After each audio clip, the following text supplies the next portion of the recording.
Bon après-midi, mesdames et messieurs. Donc aujourd'hui, on a une entrevue spéciale avec je pourrais dire, un habitué de la place. Pour une troisième fois, Monsieur Pierre Lorrain vient nous visiter. C'est le président et chef de la direction de Prométhique. Quand même une compagnie qui a bien progressé depuis qu'on la connaît, donc en tendance haussière. Donc en même temps, ce titre est à renouer avec la profitabilité. Donc ceci dit, je vais tout de suite introduire Monsieur Lorrain pour nous en dire un peu plus. Bonjour Monsieur Lorrain, merci de nous visiter. Bonjour, merci, toujours un plaisir. Excellent. Donc, parlons d'abord des résultats financiers que vous avez publiés, des résultats qui ont été quand même positifs. Quels sont les éléments clés qui vous ont permis de renouer avec la profitabilité? Ben, en réalité, c'est que nous travaillons avec plusieurs sociétés, des multinationales pour la plupart, qui utilisent nos filtres pour leurs produits. Hein. Ils fabriquent leurs médicaments à partir de nos filtres. Donc, plus une masse critique importante de ces clients arrive à l'étape commerciale pour eux, donc le besoin de filtres que nous devons leur fournir augmente. C'est sûr. Donc, c'est purement mathématique. C'est une contribution de masse critique de clients et de volume associé à chacun de ces clients-là qui fait que notre site monte. En fait, c'était très attendu. Le domaine du pharmaceutique a toujours ces fameux délais réglementaires qui rendent la course au profit difficile. Mais lorsqu'on est rendu là, c'est de longue durée parce qu'on a des revenus d'annuité avec ces clients-là pour les 20 prochaines années. Donc, c'est une croissance continue, progressive. Bon, ce ne sera pas en ligne directe, mais ce qu'on voit, c'est le début la pointe de l'iceberg. Quand vous dites revenus d'annuité pour une vingtaine d'années qui ne seront pas d'une façon linéaire, expliquez-nous un peu là-dessus, élaborez. Ben, linéaire en sens que nos revenus qu'on va rapporter trimestriels, c'est une composition c'est un mix, hein, c'est une composition de différents clients. Et leur commande n'est pas nécessairement cataloguée exacte à chaque trimestre. Par contre, en ayant une masse critique, on n'aura plus de trimestres faibles. On va avoir des trimestres qui vont tenir la route, qui vont démontrer que notre base, si vous voulez, est vraiment en croissance et qui fait que on atteint rapidement une profitabilité. Là, on a fait 2,5 millions de profit sur 7,7 millions de revenus. L'année va être, très proche de la profitabilité. L'an prochain est profitable. Donc, c'est une croissance qui est finalement souhaitée et bienvenue, mais dirigée, ou si on peut dire drivée en bon québécois, drivée par cette masse critique de clients-là qu'on a. On en a au-dessus d'une quarantaine, dont seulement 14 ont reçu leur approbation de la FDA et les revenus commencent à monter. Donc, vous dites que vous êtes proche d'atteindre la profitabilité d'ici la fin de l'année. Votre objectif est presque atteint. Pour l'année prochaine, c'est quoi votre objectif de croissance que vous visez à peu près? Bon, c'est une bonne question. En fait, on va avoir une croissance sur le chiffre global d'affaires et notamment, donc, ça va être assez clair pour ceux qui vont faire l'analyse financière que notre point mort est à environ 6 millions de revenus par trimestre. Hein, en fait, on a dégagé en Q2 au 12e trimestre, 800 000 de profit sur 6,3 millions de ventes, 2,5 millions de profit sur 7,7 millions. Donc, vous voyez tout de suite là, qu'à 21-22 millions, on est profitable. Mais on a une structure donc, de production réglementaire très exigeante qui fait en sorte que, parce qu'on doit rencontrer nous-mêmes les normes FDA, les normes européennes. Donc, c'est des infrastructures de fabrication que nous devons avoir qui coûtent cher lorsqu'on n'a pas de revenus. On a l'air un peu stupide de garder des frais comme ça tant que tu n'as pas de revenus. Quand les revenus sont là, tout à coup, passer cette barrière de profitabilité, plus de 70 sous à chaque dollar va au bottom line. Hein? Donc, c'est une courbe de profitabilité qui est très accélérée. Excellent. Juste pour vous dire, ceux qui regardent l'émission, vous êtes en mesure aussi également d'intervenir par webcam. Juste cliquez sur le bouton webcam. Donc, M. Lorrain est bien ouvert à ce que vous posez des questions. Donc, n'hésitez pas, ne soyez pas gênés. Donc, continuons maintenant, M. Lorrain, sur les objectifs de la compagnie. Parce qu'on sait que beaucoup de mouvements depuis les 6 derniers mois, depuis que vous êtes venu nous voir en juin, une entente avec Non-Pharma, une entente avec Shenzhen et Palik Pharmaceuticals. J'aimerais qu'on sépare un peu les deux pour nous dire, premièrement, Non-Pharma, c'est quoi que ça vous apporte stratégiquement parlant en termes d'impact? Et Shenzhen et Palik Pharmaceuticals, qu'est-ce qu'ils vous apportent? Ben, écoutez, en réalité, c'est quand même deux entités, une qui est californienne et l'autre qui est chinoise. On peut commencer par la chinoise, peut-être Epaling, qui est la plus récente. Epalink, qui est une société multinationale cotée à la Bourse d'Hong Kong, qui fait pratiquement toutes ses ventes aux États-Unis et en Europe, qui fournit la plus grande majorité d'héparine au monde, donc c'est un produit anticoagulant, et qui fournit des grands de ce monde comme Sanofi Aventis, Novartis. Donc c'est une société un grand joueur. Nous avons donc une entente commerciale avec eux pour des filtres spéciaux qu'ils nous ont demandé de développer. Donc des filtres, ils ont payé 2 millions upfront sur une licence, des frais de licence de 11 millions. Il va y avoir des frais de développement que nous allons recevoir, donc nous allons pouvoir charger sur l'activité de développement et de mise au point pour eux, qui devrait représenter environ 4 ou 5 millions de dollars déjà en 2013, en plus des frais de licence. Et cette société était tellement impressionnée par notre capacité de croissance et probablement aussi le fait qu'ils disent, ben, nos besoins en filtre vont générer une vente de sorte que le titre va augmenter. Donc, ils ont investi à prime. Hein, ils ont payé une prime de 63% au moment où ils ont fait annoncer l'investissement à 20,4 sous. Donc, un investissement de 10 millions de dollars. Qui fait que là, le bilan, d'ici la fin de l'année, va être un bilan très positif par rapport au bilan pratiquement insolvable technique qu'on a eu depuis 3 ans. Donc, on navigue dans vraiment les marées douteuses depuis 3 ans. On sort vraiment de notre merdier, si on pourrait dire. Et puis, donc, c'est une entente qui démontre encore une fois la valeur de notre technologie. Et personne ne paye de l'argent comme ça pour rien. Dans le cas de Nen Pharma, vous avez ici le cas d'un milliardaire donc, avec qui on a déjà eu on a fait des affaires lorsqu'il était propriétaire d'Abraxis. Cet homme, Patrick Soon-Shiong, a vendu une première société à Fresenius pour 4 milliards, il y en a une deuxième à Celgene pour 3 milliards, donc c'est l'homme le plus riche en Californie, qui s'associe avec Blackstone, le fonds le plus gros aux États-Unis, donc 190 milliards sous gestion. Les deux ensemble forment Nen Pharma. Nen Pharma qui jouit de 125 millions de dollars, dépôt initial de Blackstone, pour faire avancer des produits issus de la technologie de Prométhik. Donc, donc, c'est pas rien, là. On parle de gros joueurs qui misent sur Prométhik, la technologie de Prométhik, pour faire avancer des produits qui sont des améliorations de produits qui vendent déjà pour des milliards aux États-Unis, mais ils veulent arriver avec une New Improve, une version améliorée. Et c'était le succès de Patrick Soon-Shiong. Il a fait ses milliards comme ça. Et cette fois-ci, bien, on va surfer avec le succès de M. Soon-Shiong. Donc, Nen Pharma, Epalink et plusieurs autres logos de sociétés multinationales travaillent avec Prométhik pour la même chose.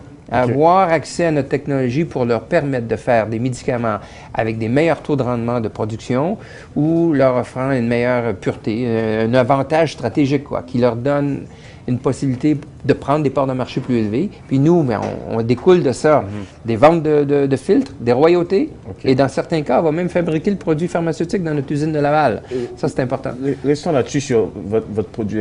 Vous avez dit filtres, royautés et aussi peut-être fabriquer les produits.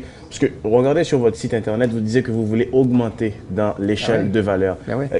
Expliquez-nous ce que ça veut dire, que j'ai eu un peu de misère à en fait, ce qui arrive, c'est que, sans vouloir trop compliquer l'histoire, c'est que nos relations qu'on a développées avec la Croix-Rouge américaine tournaient autour dans l'année 2001-2003. Donc, c'était des enjeux importants pour nous, où nous avons mis au point des filtres qui sont capables d'extraire de façon plus efficace que ce qu'on fait aujourd'hui dans le marché. Donc, plus efficace, retirer des protéines thérapeutiques du plasma et éliminer des pathogènes. Donc, qui est la clé d'avoir des produits sains et sûrs sur le marché.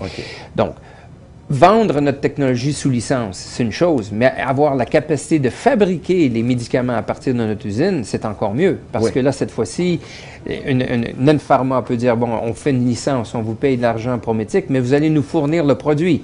Donc, nous allons mettre en vial et distribuer aux États-Unis. Donc, on vient de faire une montée assez fulgurante dans la hiérarchie de revenus parce que un filtre, quand on vend un filtre à une société, ça représente peut-être entre 2 et 4 de la valeur du médicament qu'ils vont vendre eux. Si on prend une royauté de 5 on est déjà rendu à 7 de la valeur du médicament. Si on fabrique la matière première, bien là, on est rendu à 40 de la valeur du médicament. Donc, c'est sûr que notre croissance, ça va être l'augmentation du nombre de clients. Oui. L'augmentation des revenus par chaque client parce qu'ils reçoivent leur approbation et dans certains cas, l'augmentation de la valeur de ce qu'on vend à un client. Okay. Donc, c'est vraiment exponentiel. Okay. Ce que vous allez voir dans les prochains trimestres, dans les prochaines années, ça va être vraiment tout cet investissement passé que nous avons réalisé et le support qu'on a eu de l'INRS avec l'usine qu'on a à Laval, c'est quand même, c'est un joyau, un petit joyau, là. C'est elle qui va produire cette usine à Laval, n'est-ce pas? Ben, en fait, cette usine de Laval va produire des médicaments, donc approuvés par la FDA pour nos tiers, hein, pour nos clients. Donc, ouais. Et donc, est-ce que les marges, habituellement, sont beaucoup plus intéressantes dans cette échelle de valeur par rapport au... Ben, c'est des marges, c'est des marges intéressantes. J'espère que les clients n'écoutent pas, là. mais écoutez, typiquement, on parle de marge de 70 donc c'est des bonnes marges d'opération. Excellent. Et en termes de partenariat, comment ça se passe? Parce que vous savez, quand tu as un gros joueur comme Ned Pharma, un milliardaire qui l'a fondé, également Epaline qui est coté en bourse, comment ça se passe la relation gros joueur et plus petit joueur comme vous, comme Prométhique? Est-ce que c'est comme une relation de grand frère qui vient dire écoute petit frère fais pas ça, ou est-ce que c'est plus pas d'égal à égal, mais expliquez-nous un peu, élaborez là-dessus. C'est une bonne question. C'est sûr qu'on a l'habitude de travailler avec des beaucoup plus gros que nous. Alors il semble qu'on a développé ce talent de se comporter comme le petit 5 pieds 6 qu'on a besoin sur le terrain de basketball pour faire les jeux. Donc, aussi bien le recruter, puis pas trop, parce qu'on a besoin de... Mais en fait, c'est un peu ça. Nous, on facilite. Hein? On dérange pas. On ne prend pas la place de ces gens-là, donc on vient jouer notre rôle. On est bien rémunéré pour ça. Et puis, on travaille avec pas mal tout le monde. Donc, quelqu'un qui viendrait nous faire un mauvais coup, il va avoir d'autres multinationales sur son dos. Donc, on est devenu une espèce de porc-épic radioactif, là, hein? avec plein d'antennes connectées, plein de joueurs. Et ça servait à l'occasion. Il y a des gens qui ont eu des idées. Ils sont arrivés en leur avion privé, ils ont débarqué.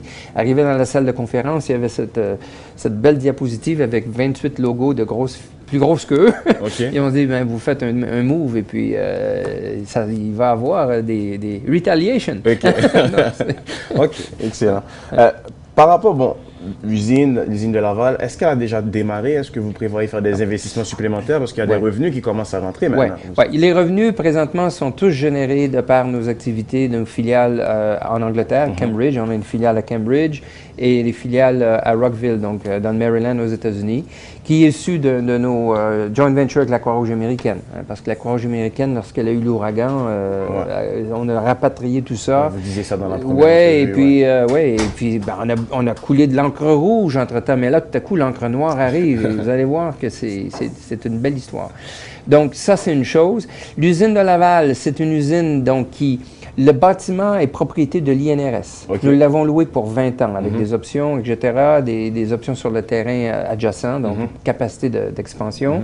Cette usine a déjà été opérée par Glaxo de 2004 à 2009 environ. Donc, c'est une usine qui a déjà reçu beaucoup d'investissements. On parle de plus de 22 millions de dollars d'investissement de Glaxo. Et une partie de cette usine-là est encore FDA warm. Ça veut dire qu'elle est encore compliante aux exigences réglementaires. Nous allons apporter quelques modifications pour permettre à fabriquer des produits dérivés du plasma. Donc, chose que Glaxo ne faisait pas. Et donc, elle devrait être en mesure de démarrer, je dirais, vers la fin de la moitié de l'année prochaine, donc Q4 2013, et déjà contribuer aux revenus de l'entreprise. Donc, ça ne sera pas juste maintenant votre usine en Angleterre, ça sera aussi celle de Laval qui va exactement, fabriquer. À 2 niveaux maintenant. Donc, on va faire de l'exportation, mais aussi à partir de l'usine de Laval. Donc, pour l'instant, votre usine d'Angleterre est toujours votre vache à lait. Oui, on peut appeler ça comme ça. Pour l'instant. Et donc, par rapport... À zéro taxe, à l'île de Man. Et pour, ça, c'est bien sûr une mesure que vous allez prendre pour essayer de changer la situation, pour essayer d'avoir 2 vaches à lait, une au Canada et une en Angleterre. C'est bien ça? Oui, effectivement. Et puis, mais c'est de la valeur ajoutée. Hein. Finalement, la valeur ajoutée à partir de notre filtre. On fait de l'argent à vendre des filtres, mais cette fois-ci, on va utiliser les filtres pour en faire encore plus. Et ça, c'est à Laval que ça va être. C'est à Laval que ça se passe. Est-ce que l'INRS aussi va être un peu impliqué là-dedans? En fait, ce que j'appelle, oui et non, en fait, c'est du rayonnement. C'est une université de deuxième, troisième cycle. Il va y avoir des collaborations. Il y a une animalerie juste à côté. On peut faire des expériences là. On a déjà des discussions, mais bon, pour l'instant, il fallait démêler notre poussière, partir le projet, sécuriser les contrats. Tout ça est arrivé là, depuis qu'on s'est vu la dernière fois. On a annoncé plusieurs contrats. Et finalement, c'est en bonne voie d'être une réussite pour Laval, pour l'INRS qui a misé sur nous. Hein. Donc, je leur remercie encore une fois. En réalité, c'est la première fois qu'on a un point d'ancrage au Québec.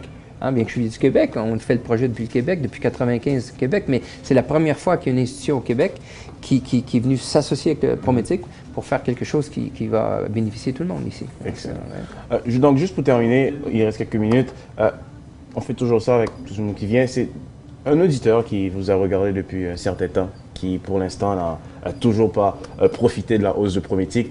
Qu'est-ce que vous dites à un investisseur qui peut être un peu sceptique par rapport à Prométique pour le rassurer, pour dire écoute, Prométique, ça reste un titre à regarder? Ben, écoute, la première chose, je les rassure tous, c'est que ma coupe de cheveux, je l'avais avant que Prométique commence. C'est pas Prométique qui a causé ça. Mais moi, je vais rappeler tout le monde, mon prix moyen est 1,88 $. OK? Alors, moi, je vais commencer à sourire quand je fais des sous. À passer 1,88 $. Alors, aujourd'hui, quelqu'un qui s'inquiète de 16 sous, j'ai peu de sympathie pour ça. Mais non, mais on a une belle progression. Et ça prendra pas grand temps avant que les gens se fassent leur calcul et s'aperçoivent que sur une base de earning per share, c'est un titre sous-évalué. Alors, on n'aurait même pas besoin de faire de la promotion de ce titre-là à un moment donné. Et malheureusement, habituellement, c'est les Américains et les Chinois qui voient avant. J'espère que les gens au Québec vont s'en apercevoir avant. Mais on n'est jamais prophète dans notre pays. Hein? Non, ça, c'est incroyable. Mais c'est ça. On reprouve le vieux prophète. Excellent. Une compagnie profitable à surveiller avec de gros joueurs qui sont avec vous. Écoutez, M. Laurent, on espère vraiment vous voir lorsque, bien sûr, les autres trimestres qui vont arriver, lorsque vous avez d'autres nouvelles et même lorsque votre usine aussi à Laval sera en début de production. Nous, on espère quand même vous voir pour vous donner un update. On vous donnera le ciseau pour couper le ruban. Il n'y a pas de problème. On attendra avec impatience. Merci. Merci, M. Laurent. Merci.